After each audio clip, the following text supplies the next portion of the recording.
Bonjour, donc je vais faire une vidange du 1,4 litre HDI, mais peu importe, sur tous les moteurs c'est quasiment pareil. Donc tout le monde sait faire une vidange, seulement il y a deux trois trucs que je voudrais quand même parler. Donc déjà, est-ce qu'on fait la vidange à chaud ou à froid? Et ben en fait il y a deux écoles, donc il y a ceux qui disent que à chaud l'huile va mieux couler, pardon. Mais donc c'est certainement vrai, mais par contre à chaud on aura bien fait monter l'huile partout dans le moteur. Donc pour qu'elle redescende, même si elle descend bien, ça peut être long. Et il y a l'autre école qui dit qu'à froid, et ben, vu que l'huile est bien en bas dans le moteur, bien dans le carter, et ben, du coup on en évacue plus, quoi. Alors bon, ça c'est pour les deux écoles. Moi je sais pas où me situer, je fais quand j'ai envie. Si c'est chaud c'est chaud, pour l'instant si c'est froid c'est froid. Là aujourd'hui c'est froid, bon bah c'est comme ça. Et l'autre chose que j'aurais voulu parler, c'est que des fois on a, comme là, voilà, donc la jauge elle est cassée. Donc vu que la jauge elle est cassée, je ne peux pas savoir où j'en suis. Donc si je vois qu'il y a de l'huile fraîche qui arrive au bout, et ben... c'est où? Là. Donc si l'huile fraîche elle arrive au bout, sur le petit bout là, et ben je sais que je suis au maxi. Mais ça c'est un peu aléatoire, quoi. Alors ce que je vais faire, moi je vais prendre tout simplement une jauge sur une autre voiture. Donc ça reste un PSA, mais là c'est un 1,6 litre HDI. Voilà, bah, j'aurais dû prendre un chiffon. Donc ça c'est une voiture que j'ai vidangée il y a 2 semaines, qui a quasiment pas roulé. Bon bah tout de suite l'huile elle est noire. De toute façon sur les AGI là, même 5 minutes après, même en mettant l'huile propre, l'huile est déjà noire. Voilà, c'est parce qu'il en reste tellement dans le moteur en fait. Alors un chiffon là. En fait quand on vidange, on croit qu'on a changé toute l'huile, mais seulement on a enlevé une grosse partie, oui, mais on n'a pas enlevé toute l'huile. Il en reste, alors je vais déjà comparer si c'est la même taille. Ah non, bah non. Donc là ça ne marche pas. Donc je peux pas prendre celle-là. Donc je vais me débrouiller autrement. Bon bah je vais la remettre là-bas. Et puis je pense qu'on en rachètera une, ça coûte 4 euros. Une jauge. Alors moi je préfère en remettre en ferraille parce que celle en plastique là, à chaque fois il y a des... Bah, les morceaux en plastique au bout ils se cassent et puis bah, ça reste... Alors je pensais que ça... Je pensais que ça pouvait partir dans le bac à huile et puis bah, du coup ça risquait de taper le vilebrequin ou je sais pas quoi. Et puis en fait non, il n'y a pas de risque. En démontant la 207, je me suis aperçu qu'il y a un tuyau qui descend jusqu'en bas du carter d'huile et le morceau en plastique qui reste coincé dedans. Voilà, donc je disais que quand on vidange, on pense avoir tout vidangé, mais je me suis aperçu pareil sur la 207, parce que la 207, pardon, j'avais changé la crépine, j'avais changé la pompe à huile. Tu veux rentrer, Ali? Bah voilà, bon bah allez. Viens, allez, viens. Voilà. Ah, pas fini de passer. Voilà. Pas le coincer la queue. Donc, en démontant la pompe à huile, la crépine, tout ça, je me suis aperçu qu'il y en avait encore plein qui coulaient, parce que même quand on vide l'huile, même après avoir enlevé le carter, il en restait encore plein dans la crépine et dans la pompe à huile. Il en reste aussi pas mal dans le turbo. Et bah dans la partie culasse, il en reste aussi beaucoup. Même quand on vidange, il en reste beaucoup dans la partie haute.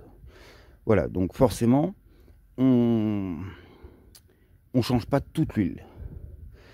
Alors moi, là où je me suis aperçu, enfin, je réfléchis des fois à des sujets comme ça dans ma tête. Et donc vous connaissez certainement des produits qui vont détériorer l'huile. Donc bon, je veux pas critiquer personne ni quoi que ce soit parce que j'aime bien la personne, j'aime bien tout le monde d'ailleurs. Mais mettre un produit dans l'huile avant la vidange, laisser tourner je sais plus combien de temps, et après vidanger l'huile parce que le produit aura détérioré l'huile ou je sais pas quoi. Donc surtout pas accélérer, laisser tourner au ralenti. Je pense que tout le monde a compris. Mais voilà, j'aime bien, la personne, j'aime bien, donc il n'y a pas de souci. Mais c'est juste que je voudrais interpeller sur un souci que je me suis aperçu. Donc si le produit détériore l'huile, pour que l'huile coule mieux, ça c'est pas un souci. Après, quand on va remettre de l'huile propre, bah, il y aura quand même une grosse partie d'huile détériorée qui va rester dans le moteur. Et ça me pose un problème. Si on pouvait vraiment vidanger le moteur complet, il n'y aurait pas de souci. Donc voilà, chacun fait son... Voilà, mais c'est juste un souci que je me suis aperçu. Moi, ça m'embête de laisser dans le moteur de l'huile qui a été détériorée par un produit. Et d'une manière générale, j'aime pas rajouter de produits. Je préfère à la limite faire des vidanges plus régulières mais mettre dans un moteur que de l'huile. Voilà. Tous les produits additifs, tout ça, je suis pas trop pour, quoi. Voilà. Bon, ça c'est mon avis, c'est mon... Voilà, c'est comme ça, chacun fait ce qu'il veut. Et je rappelle, j'aime bien tout le monde. Parce que je me suis aperçu que les autres chaînes que vous regardez, bah, c'est aussi les chaînes que moi j'aime et que je regarde. Donc on regarde, on a le même... voilà, voilà, on regarde les mêmes youtubeurs et j'aime bien tout le monde. Voilà, donc bah là je vais commencer déjà avant tout par desserrer un peu le filtre à huile. Parce que bah, sur les moteurs là, en fait, bah, donc je dis sur le moteur là parce que sur un moteur qui aurait un filtre en ferraille, je ferais certainement pas comme ça, quoi. Donc là je le débloque. Et ben il est bien serré. Ah, il est trop serré.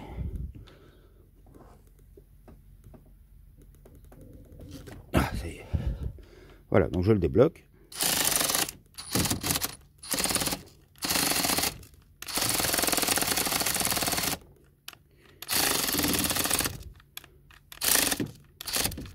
Bon, je crois que j'ai plus de batterie.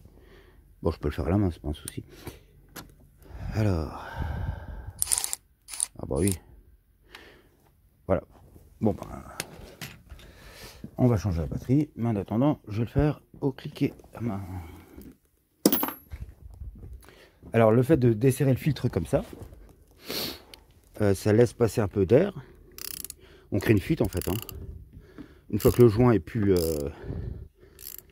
une fois que le joint n'est plus étanche, et ben il y a de l'air qui peut rentrer et donc le filtre peut se vider. Voilà. Donc j'enlève pas complet, je le desserre juste. Voilà. Comme ça pendant ce temps-là, ben, pendant le temps que moi je vais aller vider en dessous, voilà. Et ben le filtre il peut commencer à se vider. Ensuite je vais aller débloquer en dessous. Alors je sais pas si on va bien voir. Parce que donc là j'ai mis la caméra dorsale.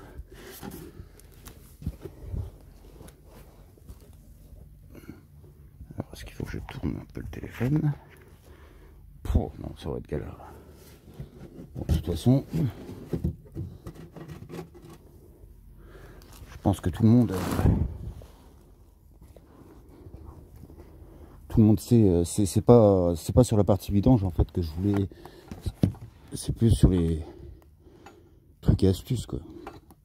Quoique j'ai pas beaucoup de trucs et astuces, mais alors est-ce que là c'est trop serré aussi ou pas? Je sais même pas ce que vous voyez. Ah, il y a vraiment des bourrins qui serrent trop. Alors je desserre et voilà, j'ai un peu oublié, mais j'aime bien en fait. Bon, je me suis mis un truc par terre pour être mieux. C'est ce que je pense souvent maintenant, le ciel de toit de Picasso. Donc comme ça, moi je me couche dessus et je suis vraiment très bien, c'est très agréable. À défaut d'avoir un pont. Voilà, donc quand je desserre le bouchon en dessous du moteur, et ben j'aime bien prendre un gant, les gants noirs ou blancs, peu importe, un gant en latex. Comme ça, je n'ai pas plein d'huile sur les mains. Et une fois que j'ai enlevé le bouchon, que le gant est tout dégueulasse, machin bidule, et ben après le gant, j'ai plus qu'à le jeter et puis j'ai pas les mains très sales, quoi. Voilà.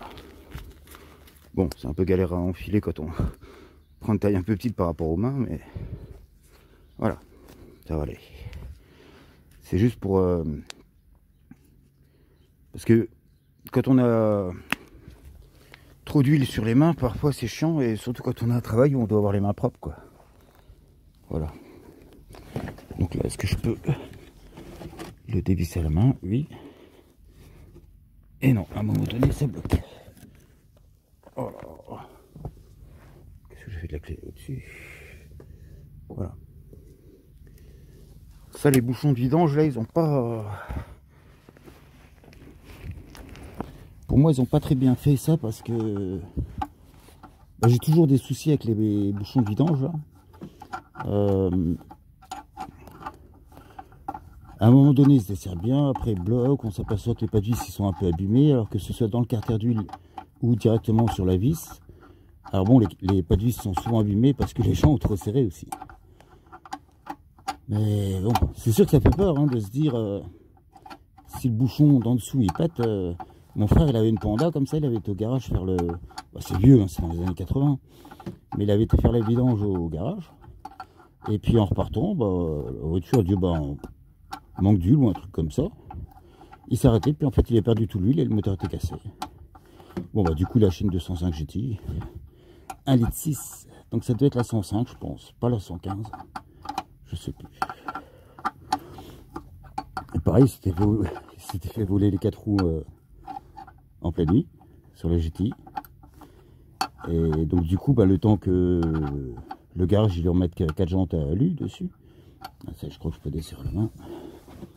Donc il lui avait prêté une 1,9 litre, on avait été l'essayer. Et bah, c'est la première fois que je montais à 220 avec une voiture. Bon, moi j'avais pas le permis, j'étais jeune. Hein. Mais voilà, j'étais passager à l'arrière. Je me rappelle à l'époque, on n'était même pas attaché. Mais bon, c'était une autre époque. Hein. Voilà, donc là, on va laisser couler tranquille. Donc ça va pas couler beaucoup parce qu'il en manquait d'huile.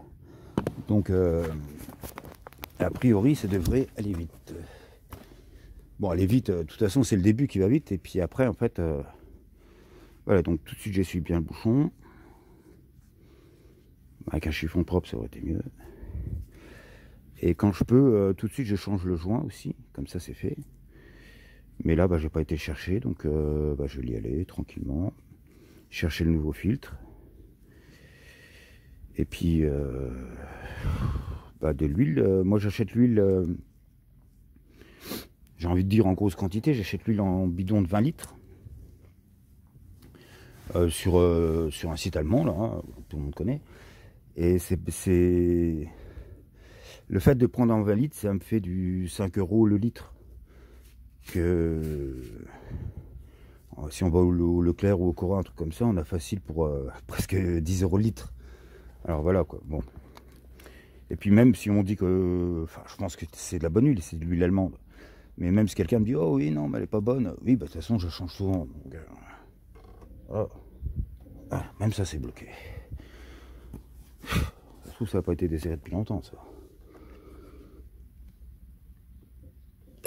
Non.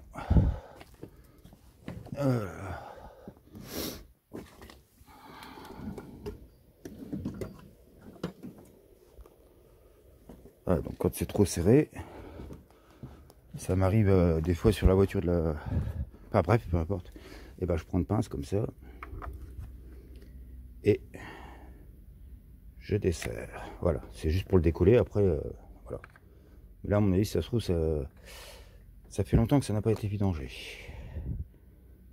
Bon, après, ça, je saurais jamais parce que, bon, voilà, m'en fous après. Au moins, voilà, c'est fait. Donc là, je laisse couler tranquille. Je vais aller préparer mon filtre. Et puis, bah, on se retrouve après une fois que ça a coulé. Voilà, donc là, l'huile. Voilà, l'huile a fini de couler. Il reste quelques petites gouttes par-ci par-là. Mais voilà, là c'est bon. Bon. Ensuite. Donc j'ai changé le joint sur le bouchon. Donc moi les joints je les achète sur le même site allemand là. Et je les prends souvent par 6, par 10. En fait quand on fait une commande de plus de 120 €, et on a les frais de port gratuits. Donc si par exemple je suis à 115 €, je rajoute des joints jusqu'à ce que j'arrive à passer les 120. Ou alors les filtres à huile, je prends toujours la marque là, Perflux, parce qu'ils sont très bons, et ils font que ça, et ils sont très bons en filtre, donc je mets toujours ça. Et pareil, j'en prends tant que j'en ai besoin. Enfin, je veux dire, je peux en prendre 6 sur une commande, après j'en prends 4, après j'en prends 8, enfin ça dépend. Mais j'en ai toujours d'avance, comme ça me permet d'être sûr de ne pas en manquer, quoi. Voilà. Donc là, j'enlève l'ancien filtre. Donc je me suis préparé un carton pour le mettre dessus. Comme ça, après, c'est direct à la poubelle. Voilà. Donc là, c'est ce que je disais. Vu que je l'avais déjà desserré avant, bah du coup, il n'y a quasiment plus rien qui coule. Parce qu'il a déjà eu le temps de couler avant. Donc là, je le déboîte. Voilà. Comme ça peut partir direct à la poubelle. Voilà. J'enlève le joint qu'il y a autour. Alors, bien sûr, j'ai oublié mon petit tournevis.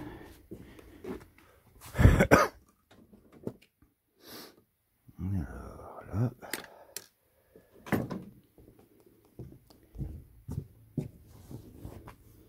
Donc ça, c'est un petit joint qui va partir à la poubelle en même temps que le filtre. C'est pas chaud ce matin. Oh, d'habitude ça va bien.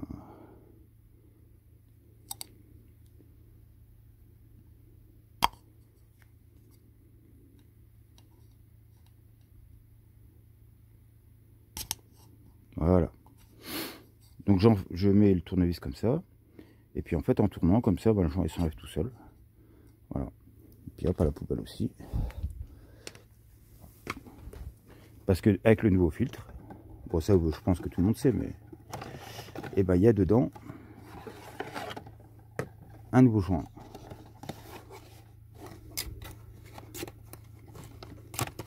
Ça va stocker, voilà.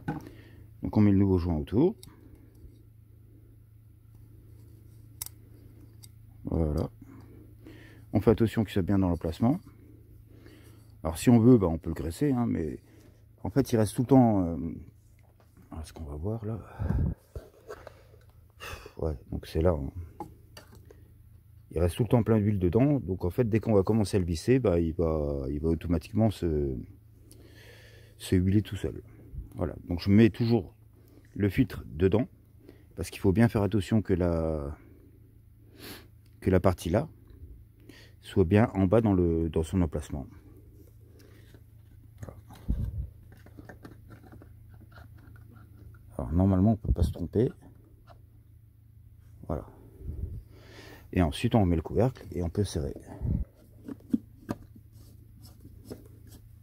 Alors, on revisse à la main tant qu'on peut. Et là ça visse pas. Si ça y est. Voilà.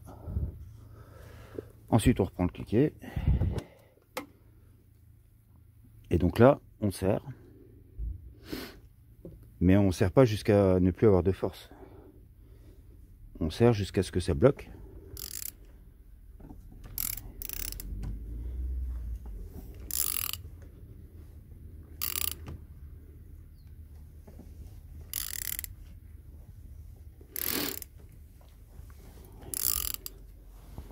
Un peu.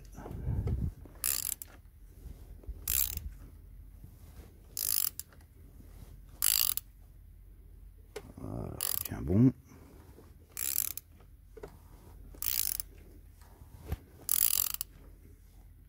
Voilà, donc là ça bloque, donc je force pas, c'est bon, c'est assez serré. Voilà. Donc là maintenant je vais aller remettre mon bouchon en dessous.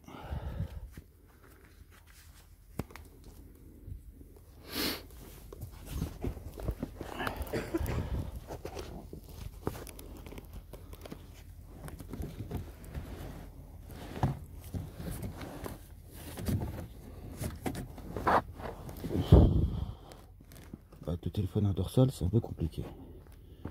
Là bon, j'aurais pu remettre mon gant, mais bon, le gant noir que j'avais tout à l'heure, bon, il n'y a presque plus rien qui coule. Alors. Voilà.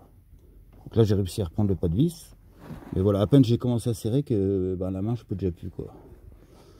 Et ça c'est parce que les pas de vis sont un peu fatigués à force quoi. là, ouais, bah, j'aurais pu prendre une douille de 21 et cliquer, mais bah, par habitude, en fait, je prends tout le temps la clé là. Tout le temps. Que sur n'importe quel moteur PSA, et ben, je sais pas pourquoi, c'est comme ça. Des fois, on a des habitudes comme ça avec certains outils, et puis ben, on va pas changer. Pourquoi? Parce que ça marche bien, et voilà, c'est comme ça. Alors en plus, la clé là, bon, c'est pas très intéressant, mais en fait, elle est, j'ai envie de dire qu'elle est unique. Elle a, alors là, on serre, voilà, là ça bloque. Donc là, on serre fortement.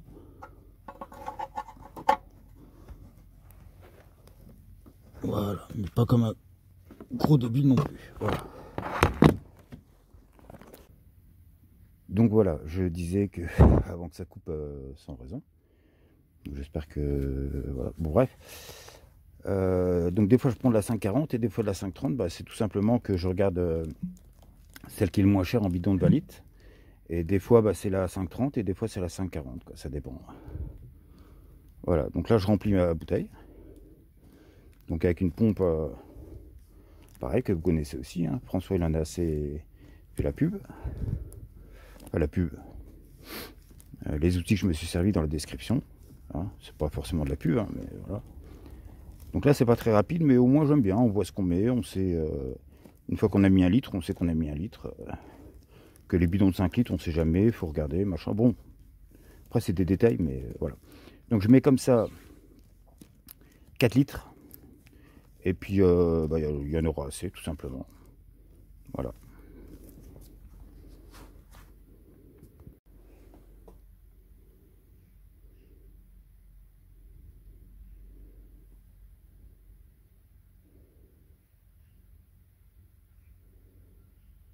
C'est beau, hein, de l'huile qui coule.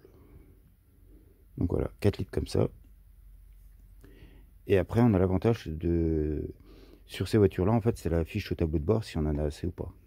Et c'est pour ça que je me suis aperçu qu'il en manquait.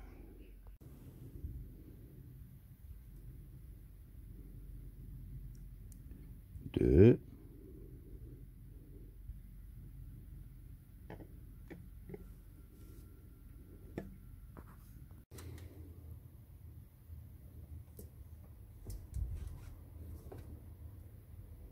Ah, j'en ai mis un peu à côté.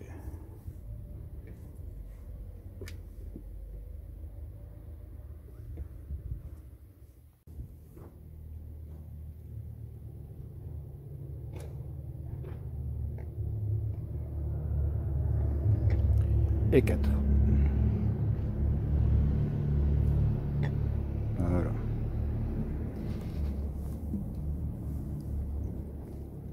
Donc avec mon chiffon, j'essuie un peu ce que j'avais foutu partout là. Mais bon, de toute façon, c'est déjà un moteur qui est plein d'huile d'origine. Je sais même pas ce qu'il faudrait faire à ces moteurs là pour qu'ils aient plus d'huile, mais bon. Bon, en même temps, l'huile ça protège. Voilà. Donc là maintenant, ben, je vais démarrer. Voilà. Parce que je pense qu'à la jauge, on n'a encore rien.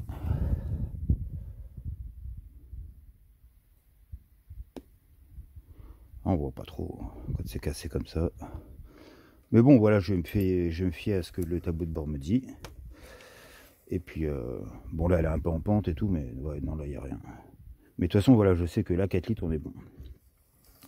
C'est ce que le constructeur dit. Donc, voilà. Donc là, bah, je vais remettre la batterie et puis essayer de démarrer. Voilà, donc avant, quand je mettais le contact, là, ça va. Il y a des points qui vont s'afficher, là. Donc si tous les points sont, voilà, comme ça, c'est bon. Moi, il y en avait plus que 2 qui étaient comme ça. Les 4 suivants étaient plats. Juste la barre du bas, ça veut dire qu'il manquait 2 tiers d'huile. Voilà. Donc là, bah, c'est bon. Ça démarre.